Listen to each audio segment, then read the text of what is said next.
सर्वभावप्रणाशनो मङ्गलानं च सव्येसिं परमं हवै मङ्गलम्। जय जगजीवजोनि वियाणो जगगुरु जगानन्दो जगनाओ जगबन्धो जय जगप्रियामहो भयो। ओंकारं बिन्दुसंयुक्तं नित्यं ध्यायन्ति योगिनः कामदं मोक्षदं चैव ओंकाराय नमो नमः। अर्हन्तो भगवन्त इन्द्रमयिता सिद्धाश्च सिद्धे स्थिता आचार्याजिनशासनोन्नतिकरा पूजा उपादायका। श्री सिद्धांत सुपाठका मुनिवरा रत्नत्रयाराधका पंचैते परमेष्ठिनः प्रतिदिनं कुर्वन्तु वो मङ्गलम् कुर्वन्तु नो मङ्गलम्।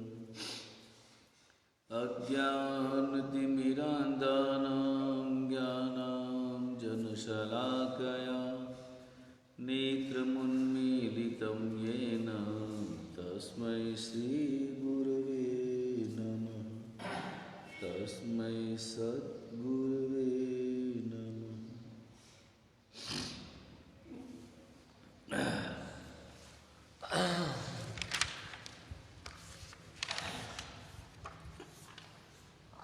जल्दी आओ। मति ज्ञान के 340 भेदों में से जो 4 भेद जिन्हें अश्रुत निश्रित के भेद कहे जाते हैं, कुल उनके बारे में बतलाया था। 4 बुद्धि, औत्पातिकी, वैनयिकी, कार्मिकी और परिणामी।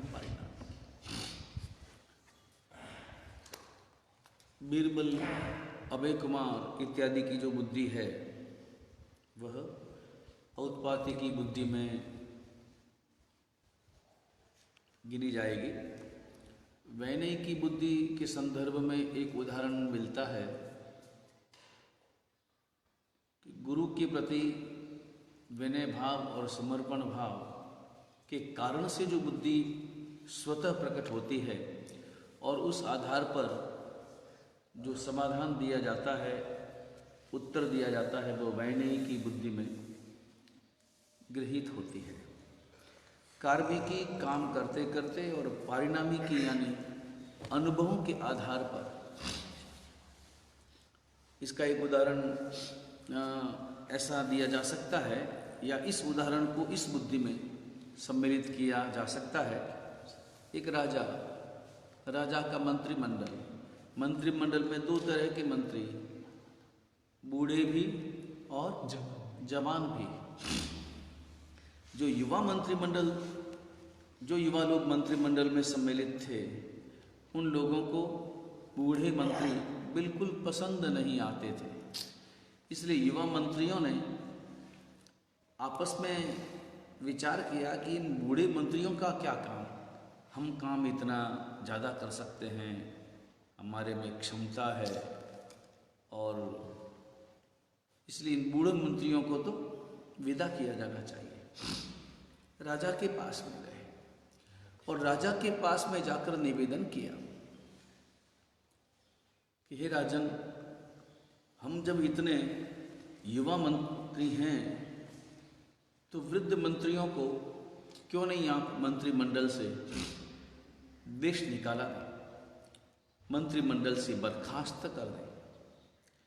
राजा ने उनकी बात ध्यान से सुनी, मगर राजा ने कहा कि बात तो उचित मालूम पड़ती है, मगर मैं एक परीक्षा लूँगा, उसके बाद मैं ये निर्णय करूँगा। युवा मंत्रियों ने कहा कि बिल्कुल हम परीक्षा देने के लिए तैयार हैं। 5-7 दिन व्यतीत होने के बाद राजा राजसभा में बैठा था। उस सभा में युवा मंत्री भी थे और वृद्ध मंत्री भी थे, और राजा ने कहा कि हे वृद्ध मंत्रियों और हे युवा मंत्रियों, एक तुम्हारे सामने एक मैं समस्या प्रस्तुत कर रहा हूं, तुम्हें उनका सही जवाब देना है। और राजा ने कहा कि पूरा अपना कक्ष, ये सभा कक्ष बंद हो, चारों ओर पहरेदार हो, और इस बीच एक व्यक्ति आ जाए भीतर और आकर के अपनी लात से मुझ पर प्रहार करे, मेरे गाल पर चांटा भी लगा दे। अगर ऐसा व्यक्ति कोई आ जाए तो उस व्यक्ति को क्या सजा दी जाएगी? युवा मंत्री तो इस सवाल को सुनकर ही मुस्कुराए और मुस्कुराकर तुरंत आपस में विचार विमर्श भी पल भर के लिए किया, मगर उन्होंने कहा कि राजन, इसका समाधान तो एक ही प्रतीत होता है। बोले, तुम सबकी राय एक है? राजा ने कहा। युवा मंत्रियों ने कहा कि बिल्कुल एक ही राय है। क्या राय है? बोले कि ऐसे व्यक्ति को तो अति शीघ्र फांसी के फंदे पर चढ़ा देना चाहिए, मौत ही उनकी सजा है। राजा ने वृद्ध मंत्रियों की ओर देखा तो वृद्ध मंत्रियों ने भी आपस में विचार विमर्श किया, और विचार विमर्श करने के उपरांत उन्होंने राजा से कहा कि राजन, अगर ऐसा व्यक्ति कोई भीतर आ जाए और वो लात प्रहार करे, गालों पर चांटा लगाए, तो हमारा तो यह कथन है कि ऐसे व्यक्ति से प्रेम करना चाहिए और उसे अपनी राजगद्दी सौंप देनी चाहिए। राजा ने कहा ऐसा, और इतने में युवा मंत्री बीच में बोल पड़े कि राजन, हम पहले से ही आपको कह रहे थे कि बूढ़े मंत्रियों को विदा करो, आप पर लात से प्रहार करे और ऐसे व्यक्ति को राजगद्दी सौंपने की बात कर रहे हैं। ऐसे वृद्ध मंत्रियों का क्या काम? क्या ये देश का भला करेगा और क्या ये शासन संभालेंगे? राजा ने कहा कि पहले पूरी बात तो सुन लेने दो, और तब वृद्ध मंत्रियों की ओर देखा और पूछा कि तुमने ऐसा जवाब किस आधार पर दिया है? तो वृद्ध मंत्रियों ने कहा, हमारा अनुभव यह कहता है कि जब चारों ओर से यह कमरा पैक है, चारों ओर पहरेदार हैं और कोई बाहर का व्यक्ति भीतर आ नहीं सकता, और ऐसे समय में भीतर आने का साहस कौन करेगा? वो आपका 5 वर्ष का बालक ही होगा, 4 वर्ष का बालक ही होगा जो भीतर आएगा, आपकी गोद में आएगा और लात का प्रहार करेगा और चांटा भी मार देगा। ऐसा केवल और केवल आपका राजकुमार हो सकता है। तो हमने उस आधार पर कहा है कि उसे तो प्रेम किया जाना चाहिए, राजगद्दी सौंपी जानी चाहिए।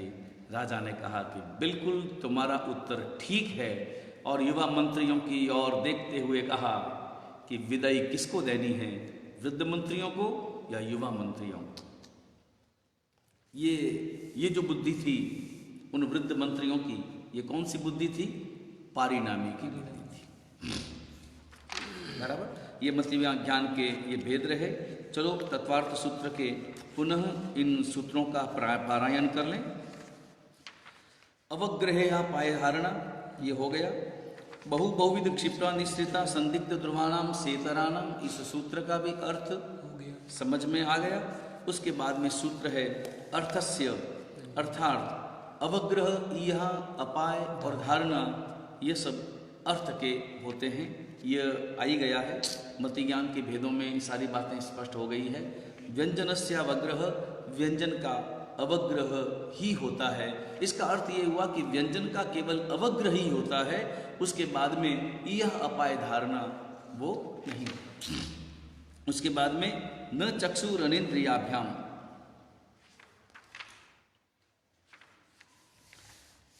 ये जो व्यंजनावग्रह बताया वो न चक्षु रनेन्द्रियाभ्याम, अर्थात चक्षु इंद्रिय का और मन का नहीं होता। वहाँ चक्षु इंद्रिय और मन से डायरेक्ट अर्थावग्रह ही होता है। अर्थावग्रह यह अपाय धारणा किससे? चक्षु इंद्रिय से और मन से। बाकी की चारों इंद्रियों से पहले व्यंजनावग्रह होगा, उसके बाद में अर्थावग्रह। जरूरी नहीं है कि जिसका व्यंजनावग्र हो उसका अर्थावग्र हो ही। और जहां तक इंद्रिय का और विषय के साथ संबंध है, वो संबंध केवल व्यंजनावग्र अर्थावग्रह तक ही सीमित है। उसके बाद में मन वहां पर काम करता है और यह अपाय धारणा वहां पर मानसिक परिणाम जो है वो काम करता है। इस प्रकार मति ज्ञान का विषय पूर्णता को प्राप्त होता है। और अब हम अगला सूत्र ले रहे हैं, 20वां सूत्र है, श्रुतम मतिपूर्वम द्व्यनेक द्वादश भेदम। श्रुतम, श्रुतम यानी श्रुत ज्ञान। श्रुत ज्ञान जो होता है, दूसरा ज्ञान, श्रुत ज्ञान जो होता है वो मति पूर्वम यानी मति ज्ञान पूर्वक ही होता है। ये बात पहले समझाई जा चुकी है। मति ज्ञान हो, जरूरी नहीं है कि वह श्रुत ज्ञान हो ही हो, लेकिन श्रुत ज्ञान जब भी होगा वह ज्ञान हमेशा मति ज्ञान पूर्वक ही होगा। उस श्रुत ज्ञान के भेद बता रहे हैं। 2 भेद हैं, अनेक भेद हैं और 12 भेद हैं। 2 भेद हैं कौन कौन से? अंग बाह्य और अंग प्रविष्ट। अंग बाह्य और अंग प्रविष्ट किसे कहते हैं? अंग प्रविष्ट यानी वीतराग परमात्मा ने जो देशना फरमाई, जो त्रिपदी प्रदान की, उस त्रिपदी को श्रवण करने के उपरांत जो गणधर भगवंतों ने आगमों की रचना की, वो जो आगम हैं वो अंग प्रविष्ट आगम कहलाते हैं। और उसके बाद में आचार्य भगवंतों ने उसके बाद में जिन जिन ग्रंथों की रचनाएं की वो सब अंग बाह्य आगम कहलाते हैं। बराबर, अंग प्रविष्ट और अंग बाह्य। और इस प्रकार अंग बाह्य जो है उनके अनेक भेद हैं, उनके अनेक भेद हैं। और अंग प्रविष्ट जो है वो 12 प्रकार के हैं। कौन कौन से 12 प्रकार? अक्षर, उसमें आचारांग, स्वीगणांग, ठाणांग, समवायांग, भगवती इत्यादि जो द्वादशांगी है वही इसके 12 प्रकार के भेद हैं। बराबर। हाँ, तो 2 भेद श्रुति ज्ञान के कौन से? अंग प्रविष्ट, अंग प्रविष्ट और अंग बाह्य। अंग प्रविष्ट के और अंग प्रविष्ट के ये 12 भेद हैं। अंग प्रविष्ट के 12 भेद कौन से? आचारांग इत्यादि द्वादशांगी। ये तो हम जानते ही हैं। आचारांग आयारो अपने पक्की सूत्र में जैसे आता ही है, आयारो सुगड़ो ठानम संभव विवाह बनती न्यायदम खाओ। इस प्रकार ये जो द्वादशांगी है उसमें 12वां अंग कौन सा है? दृष्टिवाद, जो वर्तमान में उपलब्ध नहीं है। हालांकि दृष्टिवाद के भी 5 भेद हैं। दृष्टिवाद के भी 5 भेद हैं। कौन कौन से? परिकर्म है, परिकर्म, सूत्र, पूर्वानुयोग, पूर्व और चूलिका। इस प्रकार उनके भी 5 भेद हैं। वो जो चौथा जो भेद है पूर्व, बस उसी में वो 14 पूर्वों का, उसी में 14 पूर्वों का वर्णन है। इस प्रकार अंग प्रविष्ट जो है वो 12, अंग बाह्य अनेक। बाद में आचार्य भगवंतों ने ऐसा किस कारण, अब ये प्रश्न हो सकता है कि जब द्वादशांगी थी और गणधर भगवंतों ने 12 आगमों की 12 अंगों की रचना की थी, तो उसके बाद में अन्य ग्रंथों की आगमों की रचना करने की आचार्य भगवंतों को क्या आवश्यकता हुई? क्या वे द्वादशांगी अपने आप में पूर्ण नहीं थी? द्वादशांगी में अपने आप में कौन सा विषय बाकी बच गया जिसे पूर्ण करने के लिए अन्य आगमों की रचना करनी पड़ी? तो इसका उत्तर स्पष्ट है कि भी देखो, द्वादशांगी जो है वो अपने आप में पूर्ण है, अतिशय से संपन्न है, किसी भी प्रकार का दोष नहीं है, सर्वथा निर्दोष और सर्व विषयों से परिपूर्ण है।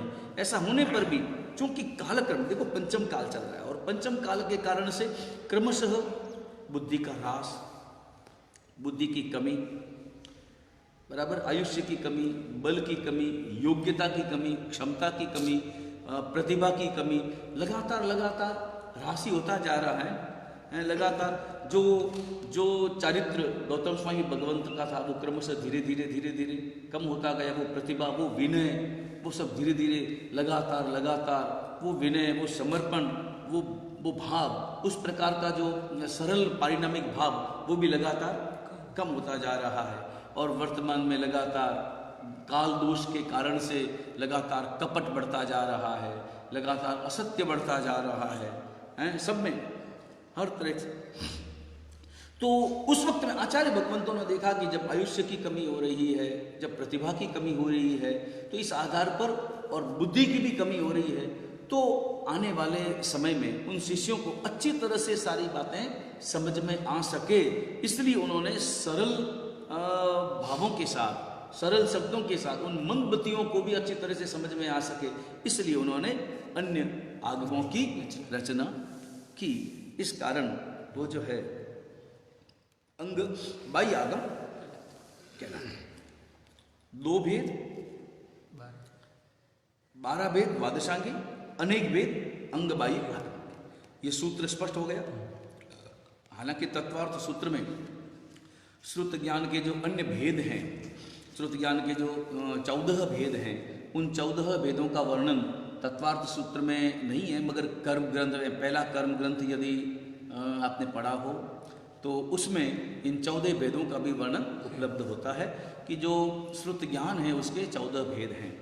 कौन कौन से भेद हैं? जैसे उसमें अक्षर श्रुत, अनक्षर श्रुत, बराबर, अक्षर अक्षर सन्नी समम, वो जो एक गाथा है, अक्षर श्रुत, अनक्षर श्रुत। अक्षर श्रुत, अक्षर श्रुत भी 3 प्रकार का, संज्ञाक्षर, व्यंजनाक्षर और लब्ध्याक्षर। संज्ञा, व्यंजन और लब्धि। संज्ञा, संज्ञा शब्द होता है आकार।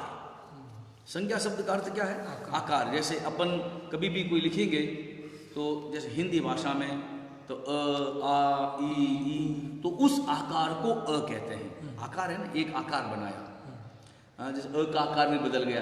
पहले अ का आकार कैसे बनाते थे? पहले अ का आकार होता था प लिखना, बराबर, प लिखने के बाद में प्र करना, उसमें बीच में नीचे र डालना, और इधर इस प्रकार का एक वो ट्र के नीचे ट्र बनाने के लिए जो बनाते हैं डबल, इस प्रकार का बनाना, उसको अ कहते थे। तो आकार भी समय समय के हिसाब से वो भी चलता है, आज ये भी चलता है, और ऐसे भी अ बनता है। तो वो जो अ, आ, ई, ये जो हिंदी भाषा में है, चाहे संस्कृत भाषा में है, देवनागरी लिपि जो है वो क्या है? आकार। वो क्या है? संज्ञाक्षर है। इसी प्रकार अंग्रेजी में अगर कहेंगे तो ए बी सी डी इत्यादि, ये क्या है? संज्ञाक्षर। ये संज्ञाक्षर है। उसके बाद में व्यंजनाक्षर। व्यंजनाक्षर का अर्थ होता है कि इनका उच्चारण करना, इनका जो उच्चारण है, मैंने जो बोला अ, तो ये अ है, ये जो मैंने जो उच्चारण किया है वो व्यंजनाक्षर है, बराबर। वही अ, वही शब्द, जैसे मान लो मैंने लिखा अक्षत, अक्षत, तो लिखा वो संज्ञाक्षर, बोला वो व्यंजनाक्षर, बराबर। और इसके साथ साथ अब ये आखिर लिखा गया, बोला गया, मगर जब तक इसका जो अर्थ है वो प्रकट ना हो तब तक कोई अर्थ नहीं। वो जो अर्थ प्रकट होता है और उस अक्षर को श्रवण करने के बाद, उस शब्द को पढ़ने के अथवा श्रवण करने के उपरांत हमारी आत्मा में जो बोध होता है वो लब्ध्याक्षर है। आत्मा में होने वाला जो बोध है वो, बराबर।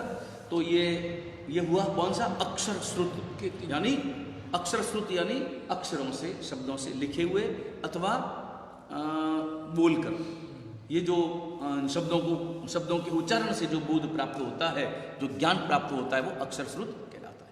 अनक्षर श्रुत इशारों से, इशारे से होता है ना। जैसे मान लो किसी को पानी पीना है तो बोलने की जरूरत ही नहीं है, यूं कर दिया इशारा, बोला नहीं कि मुझे पानी पीना है, तो इशारे से वो जो बोध प्राप्त होता है वो अनक्षर श्रुत। अक्षर श्रुत और अनक्षर श्रुत में ऐसा है कि एक अक्षर का ज्ञान और अक्षर श्रुत, और अनेक अक्षर का ज्ञान और अनक्षर श्रुत।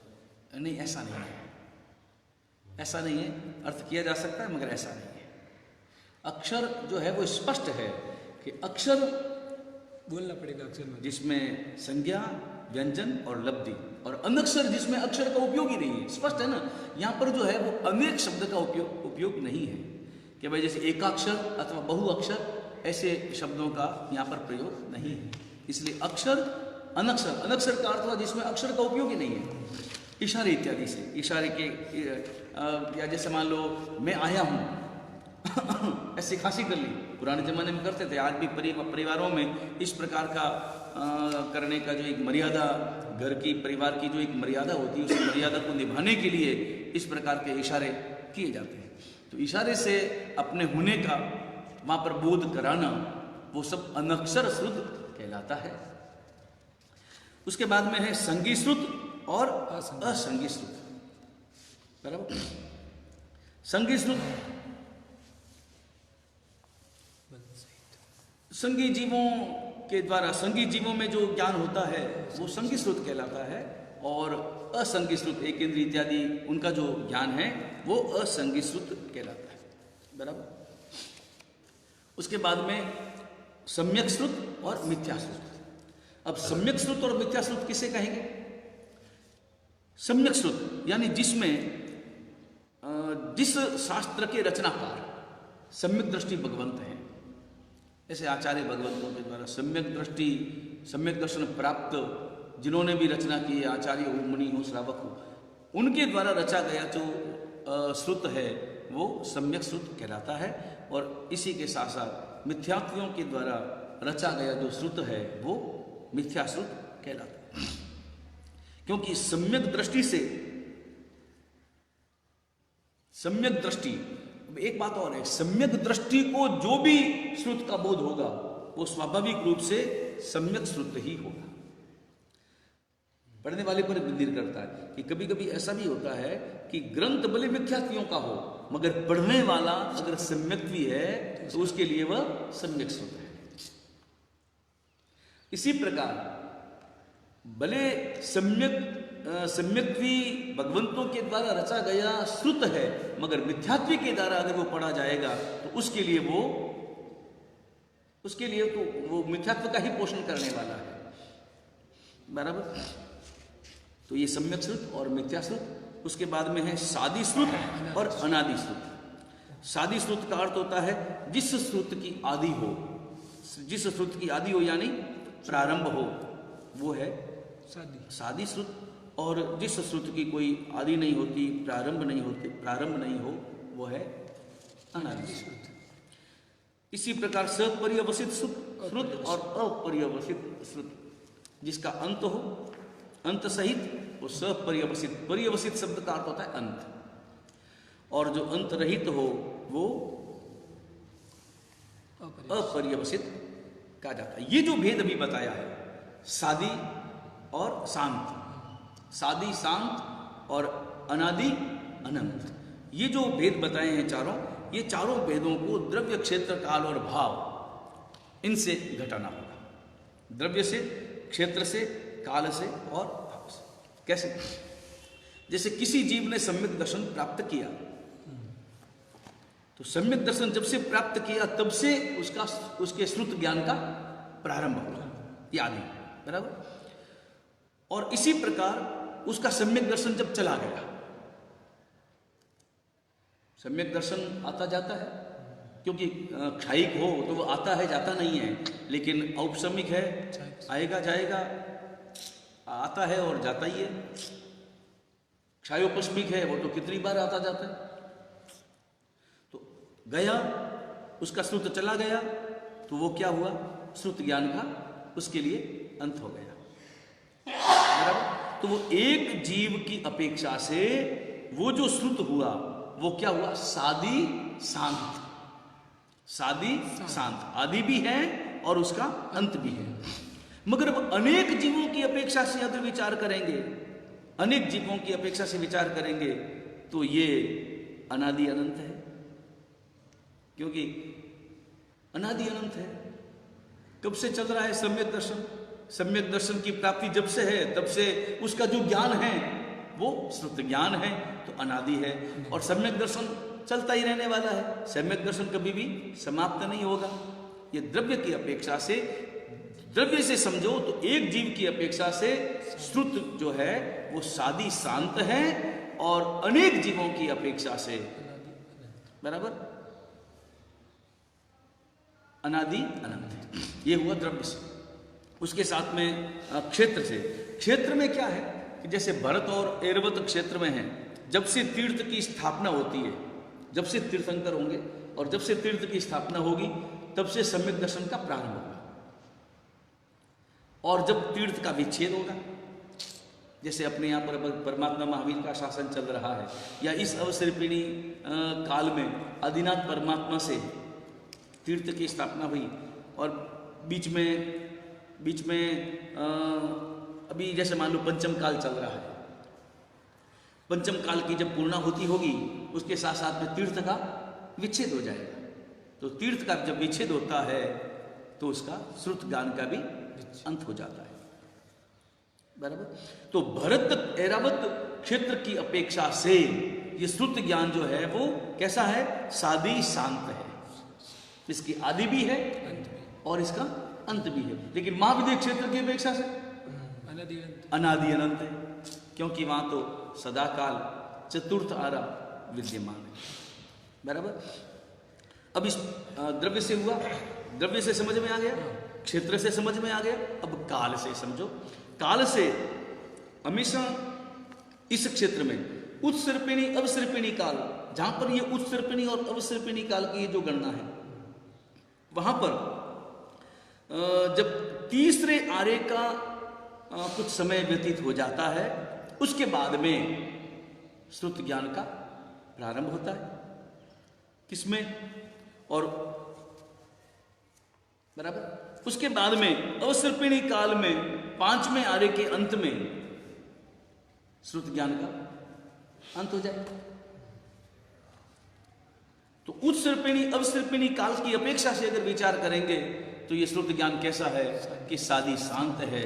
और यदि महाविदेय क्षेत्र है तो वहां पर कैसा काल है, वहां पर नो उत्सर्पिणी नो अवसर्पिणी काल है।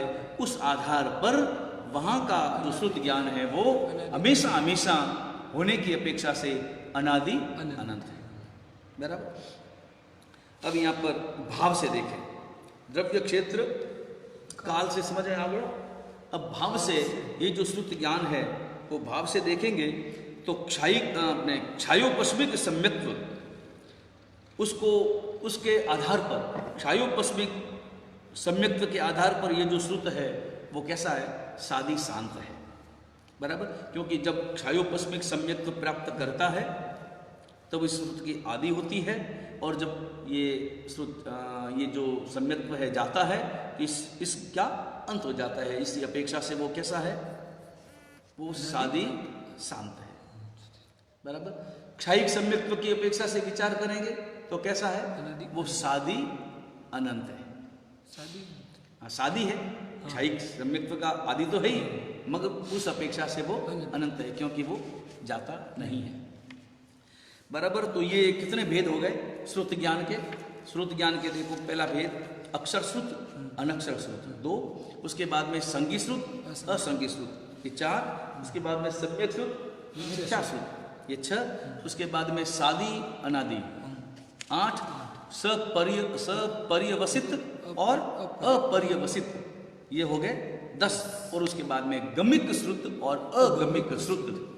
यहां पर जो है गमिक और अगमिक किसको कहते हैं कि कई ऐसे आगम हैं जिन आगमों में एक जैसे आलापक लगातार चलते हैं, एक जैसे आलापक लगातार जिसमें चलते हों वो गमिक, और जिसमें समान पाठ लगातार समान पाठ जिसमें एक जैसे पाठ जिसमें नहीं हो, लगातार नहीं चलते हों, वो अगमिक श्रुत कहलाते हैं। अब जैसे दृष्टिवाद है ना, दृष्टिवाद नाम का जो आगम है उसमें एक सरी के पाठ काफी हैं, और इसमें पक्की सूत्र को भी अपन शामिल कर सकते हैं, क्योंकि पक्की सूत्र में भी पहला आलापक दूसरा आलापक तीसरा लगातार एक जैसे पाठ, पूरा का पूरा एक जैसा पाठ उपलब्ध होता है, इसलिए इसको गमिक श्रुत इसको भी कह सकते हैं। कल्प सूत्र में इतना नहीं है, बहुत अल्प है। और अगमिक श्रुत में कौन आएंगे, आचारांग इत्यादि, आचारांग है, सुयगड़ांग है इत्यादि जो हैं वो क्या है, वो अगमिक श्रुत कहलाते हैं। नहीं, वो तो वांदना तो एक ही है ना अपने आप में, अपन 2 बार बोलते हैं, वांदना अपने आप में पाठ तो एक ही है ना, इस अपेक्षा से। तो कितने हो गए भेद, 12 भेद हो गए। उसके बाद में 13वां और 14वां भेद, अंग प्रविष्ट श्रुत और अंग बाह्य श्रुत, ये तो समझ में आ ही गया है। इस प्रकार श्रुत ज्ञान के इन 14 भेदों का वर्णन कर्म ग्रंथ में उपलब्ध होता है, बराबर। इसी के साथ ये श्रुत ज्ञान का विषय भी पूर्ण होता है। और अब आगे का जो सूत्र है वो है अवधि ज्ञान के संबंध में। द्विविधो अवधि, अवधि ज्ञान के दो भेद। कौन कौन से दो भेद? एक भव प्रत्यय और एक क्षयोपशम प्रत्यय। बराबर, भव प्रत्यय और क्षयोपशम प्रत्यय। अवधि ज्ञान, अवधि ज्ञान जो प्रकट होता है वो एक तो भव प्रत्यय यानी भव के कारण, प्रत्यय यानी निमित्त, भव के निमित्त से, और एक क्षयोपशम प्रत्यय, उस प्रकार का विशेष पुरुषार्थ करके कर्म का क्षयोपशम करने के परिणाम स्वरूप जो अवधि ज्ञान प्रकट होता है वो है क्षयोपशम प्रत्यय। अब जैसे देवलोक में जो जीव जन्म लेता है अथवा नरक में जो जीव जन्म लेता है, जन्म से अवधि ज्ञान से युक्त होता है, जन्म से अवधि ज्ञान है। हाँ, हालांकि उस जीव के द्वारा स्वाभाविक रूप से अवधि ज्ञानावरणीय कर्म का क्षयोपशम तो अवश्य होता ही है, होता ही है, तभी तो वो प्रकट होगा ना। लेकिन वो भव संबंधी है। हाँ, नरक में और देवलोक में जन्म लेते ही अवधि ज्ञान से युक्त है तो वो भव प्रत्यय कहलाएगा। और अन्यत्र बाकी सभी जो प्राप्त करते हैं तप के बल पर, साधना के बल पर, वो कैसा है? क्षयोपशम प्रत्यय अवधि ज्ञान। बराबर, जैसे मान लो जन्म लेते होते हैं, जैसे पक्षी है, अब पक्षी को जो पांखें मिली, पंख मिले, वो कैसे मिले? भव, जन्म लेते ही अपने आप उस प्रकार से उनको मिल जाते हैं। बराबर, इसी प्रकार जैसे चक्रवर्ती का भव हो तो चक्रवर्ती को उस प्रकार का जो विशिष्ट बल प्राप्त होता है वो अपने जन्म के कारण से ही प्राप्त होता है। तो ये सब भव प्रत्यय। अवधि ज्ञान जो है वो दो प्रकार का, एक भव प्रत्यय और एक क्षयोपशम प्रत्यय। अब यहाँ पर भव प्रत्यय किसका होता है तो वो अगले सूत्र में बताते हैं कि भव प्रत्ययो नारक देवाना। भव प्रत्यय जो है वो नरक में और देवों में होता है। बराबर,